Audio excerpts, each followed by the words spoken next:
The sleek research vessel Luminara glided silently through Earth's atmospheric layers, its quantum-adaptive camouflage technology rendering it invisible to primitive human detection systems. Inside the ship's crystalline observation deck, Hyunjin adjusted her neural interface, scanning the sprawling Midwestern University campus below. Her assignment seemed painfully mundane. Study human behavioral patterns for the Krelex Interstellar Research Institute. Most of her colleagues considered Earth a backwater planet, technologically infantile, socially fragmented, barely worth serious scientific investigation. But Hyunjin was different. She approached her mission with meticulous curiosity. The ship's bioorganic interface hummed softly, translating environmental data into holographic projections. Campus life unfolded like a complex organic network, students moving between buildings, energy signatures fluctuating with emotional and intellectual exchanges. Hyunjin found humans fascinating, despite their apparent randomness. Her personal research pod detached from the main vessel, utilizing advanced gravitational stabilization technology that made its descent appear almost liquid-like. No human. Radar would detect her arrival. The pod looked like nothing more than a peculiar metallic leaf drifting between university buildings, eventually settling near an abandoned maintenance area. Transformation protocols activated. Her alien physiology, capable of molecular restructuring, shifted seamlessly. Synthetic biological layers mimicked human appearance perfectly. Olive skin, athletic build, standard university attire. No one would suspect she wasn't a typical graduate student. The campus buzzed with autumn energy. Fallen leaves crackled underneath her carefully calibrated biomechanical legs. Students moved around her, their conversations a complex symphony of hopes, anxieties, and dreams. Hyunjin's advanced sensory systems processed thousands of communication nuances per second.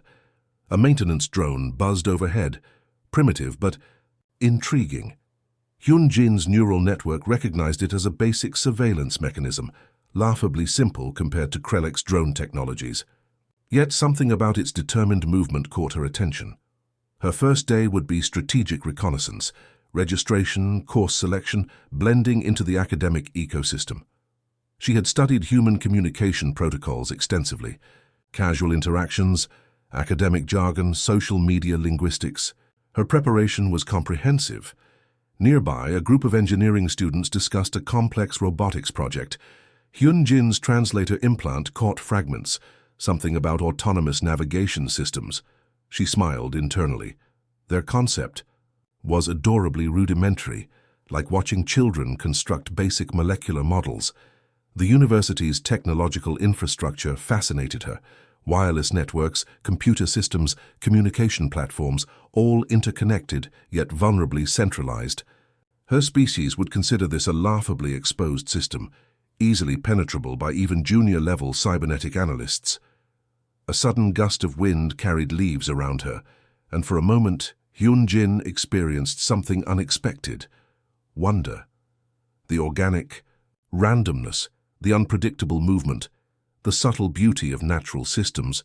These were experiences her highly structured civilization rarely acknowledged. Her mission parameters were clear: observe, analyze, categorize human behavioral patterns. But something deeper stirred within her neural pathways. These humans, with their chaotic energy and remarkable adaptability, were more complex than any preliminary research suggested. The campus clock tower chimed, marking the hour. Students rushed between buildings, a synchronized yet seemingly random movement. Each individual carried unique energy signatures, emotional, intellectual, biological. To Hyunjin, they were walking data points, each telling a complex story. Her research pod remained hidden, quantum-cloaked and ready for immediate extraction.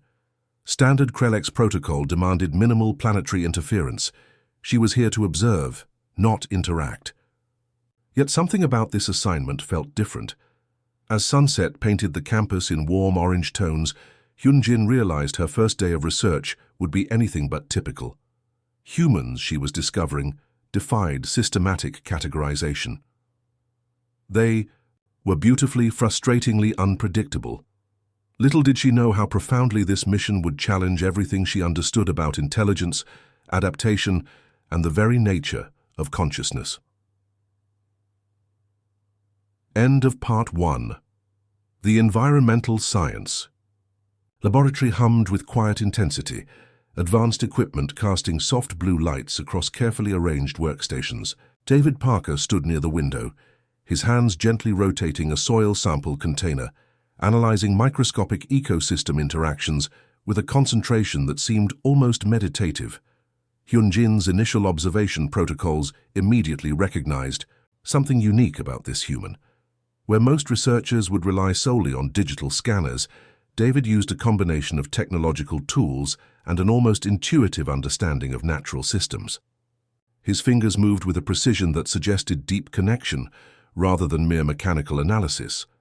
The classroom's atmosphere shifted when Professor Richards announced a complex research challenge: develop an ecological restoration strategy for a critically damaged wetland ecosystem. While other students frantically began complex computational models, David's approach was different. He sketched simple, interconnected diagrams, his pencil moving with a rhythm that suggested profound understanding. Her advanced sensory systems detected unusual neural activity. David's brain patterns demonstrated something her extensive xenobiological research had never fully captured: a harmonious integration of emotional intelligence with scientific reasoning. Most alien researchers considered human emotions a computational interference. David proved them spectacularly wrong. During group discussions, he spoke softly but with remarkable clarity. His arguments weren't just technical, they carried an empathetic understanding of ecological systems as living, breathing networks. When discussing potential restoration techniques, he didn't just present data.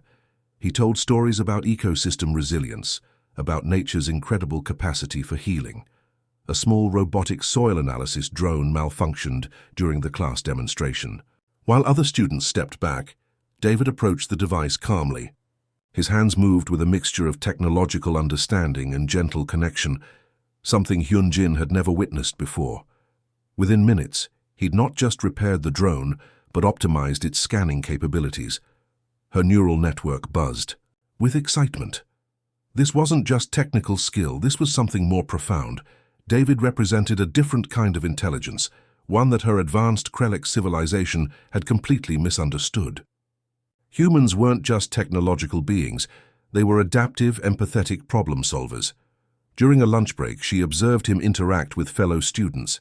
His conversations weren't just information exchanges, they were complex, emotional negotiations, filled with subtle humor, genuine concern, and collaborative energy. Each interaction seemed to generate creative potential, a concept her rigid scientific culture struggled to comprehend. The campus outdoor research area became David's unexpected laboratory. While other researchers remained confined within technological frameworks, he moved between digital tools and direct environmental interaction.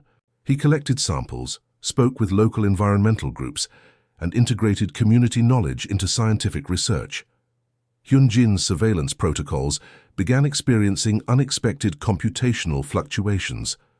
Her objective research methodology started developing micro-emotional responses: curiosity, respect, a strange sense of intellectual attraction that transcended standard xenobiological categorizations. When a sudden ecological simulation challenge emerged, David's approach stunned everyone. Instead of complex technological interventions, he proposed a holistic strategy involving community engagement, natural system understanding, and adaptive restoration techniques. His solution wasn't just scientifically brilliant, it was beautifully human. The research laboratory felt different when David worked.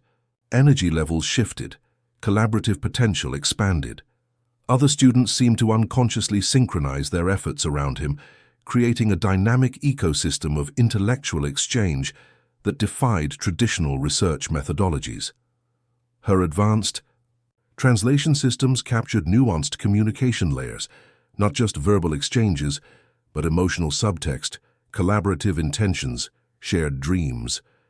David represented something her civilization had never truly understood: the power of intuitive, empathetic intelligence. As afternoon sunlight filtered through laboratory windows, Hyunjin realized her mission had transformed. This was no longer just a research assignment. This was a profound discovery about the nature of intelligence, adaptation, and collective problem-solving. David Parker wasn't just a subject of research, he was a revelation. End of Part 2. The Advanced Research Simulation Chamber buzzed with anticipation. Cutting-edge holographic projections flickered across molecular adaptive screens, representing a complex ecological disaster scenario. Students from multiple disciplines gathered, their collective energy creating a tangible electricity in the air. David's workspace stood out, not through technological complexity, but through an almost organic approach to problem-solving. While other researchers loaded intricate algorithmic models, he constructed a three-dimensional ecosystem representation that seemed to breathe with living potential. The simulation challenged participants to restore a critically damaged marine ecosystem devastated by environmental collapse.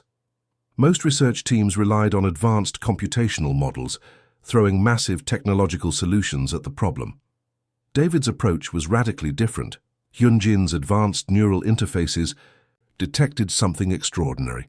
Where Krellich's research protocols demanded linear, predictable solutions, David introduced adaptive, dynamic strategies that evolved in real time. His solution wasn't just a technical intervention, it was a living, breathing restoration concept. Suddenly, the simulation environment destabilized. Advanced warning systems triggered emergency protocols. Most research teams froze, their complex algorithms collapsing under unexpected environmental variables. David's team remained remarkably calm. With lightning-fast intuition, he redirected the team's approach. Instead of fighting the simulation's chaotic elements, he began integrating them into the restoration strategy. It was like watching a living organism adapt and respond, rather than a mechanical problem-solving process.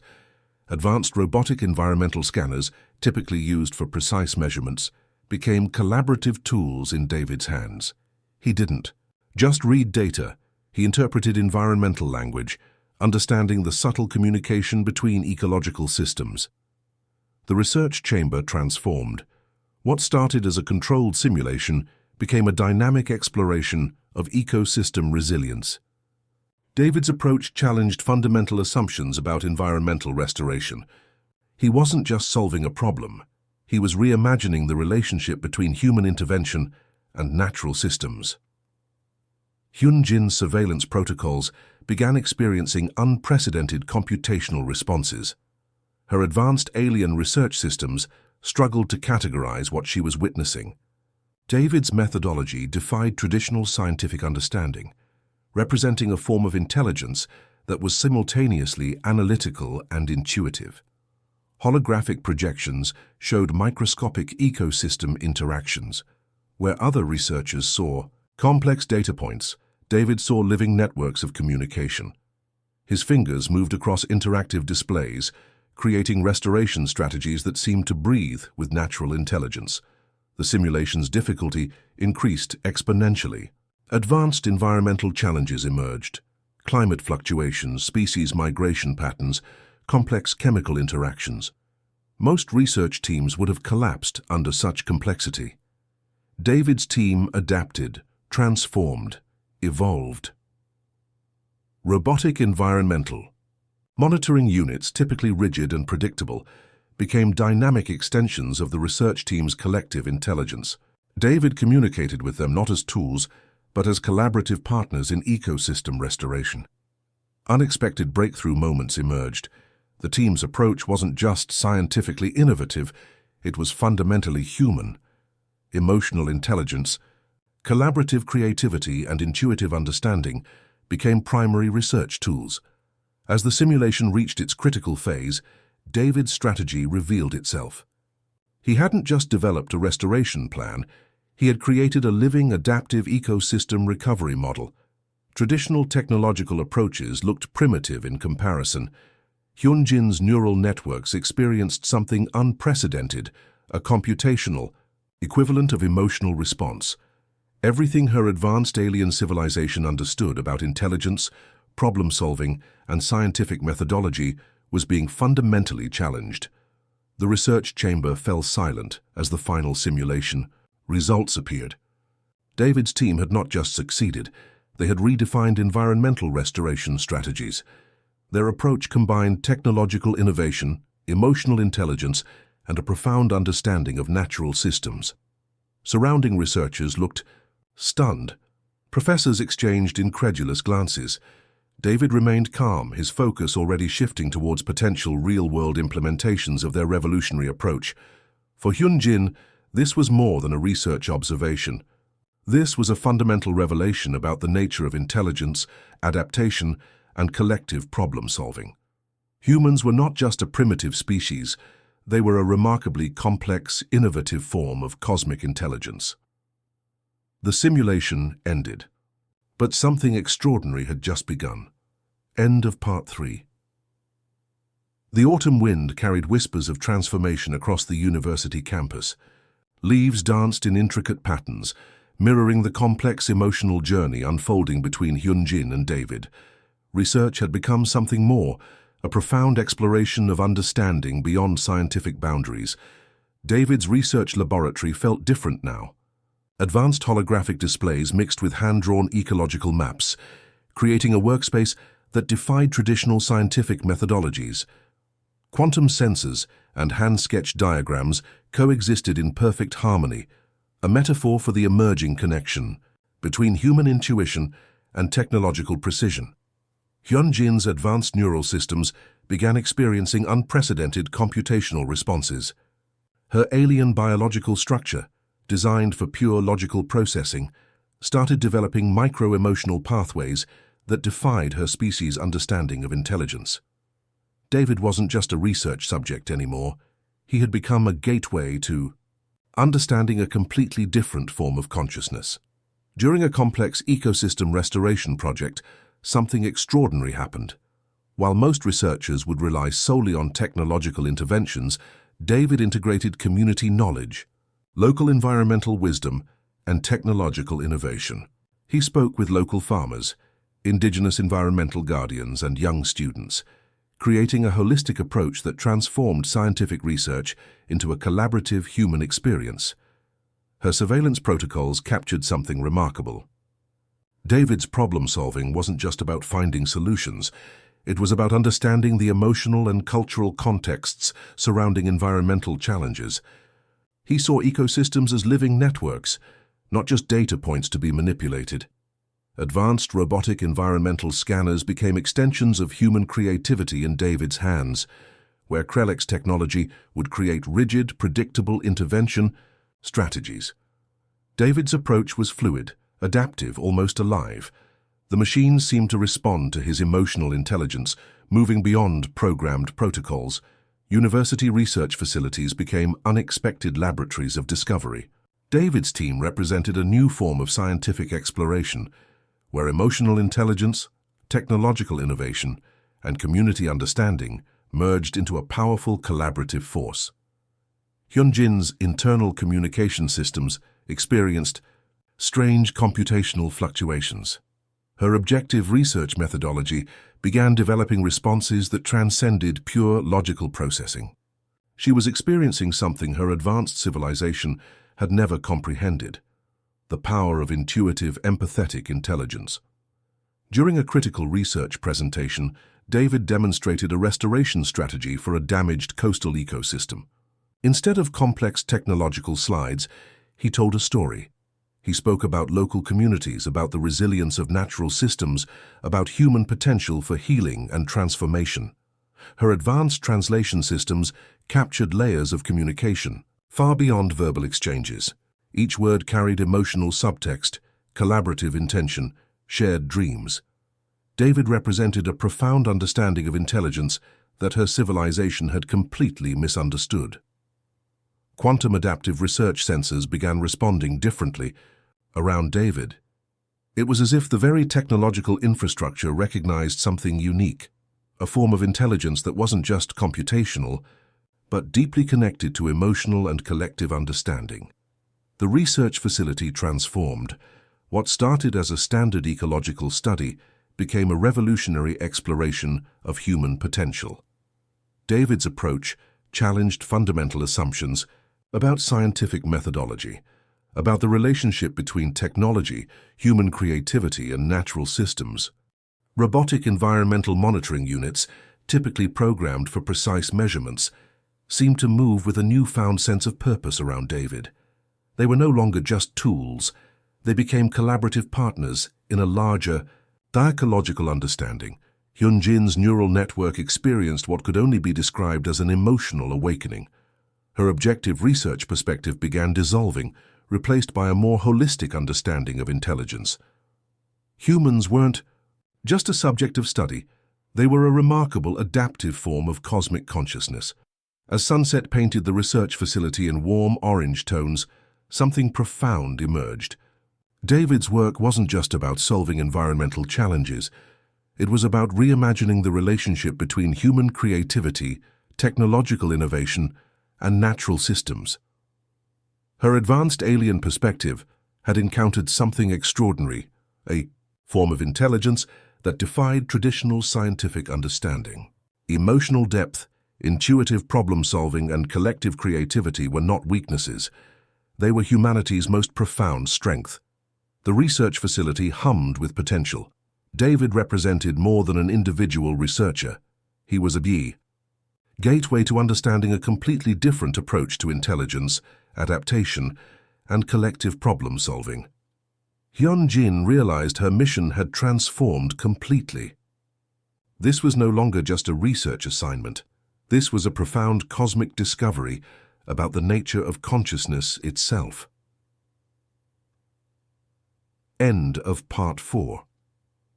The Krellex Interstellar Research Headquarters pulsed with quantum energy, its crystalline communication chambers designed to process billions of data streams simultaneously.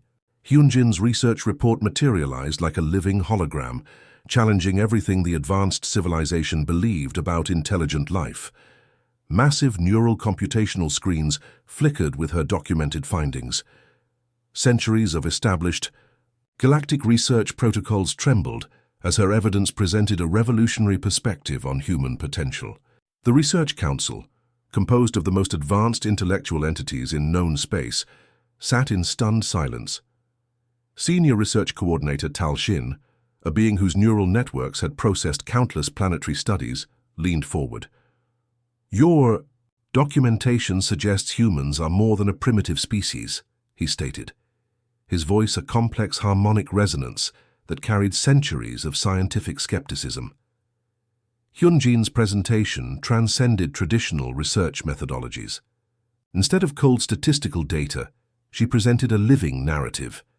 Videos of David's ecological restoration projects, community engagement strategies, and innovative problem-solving techniques danced across multidimensional projection fields.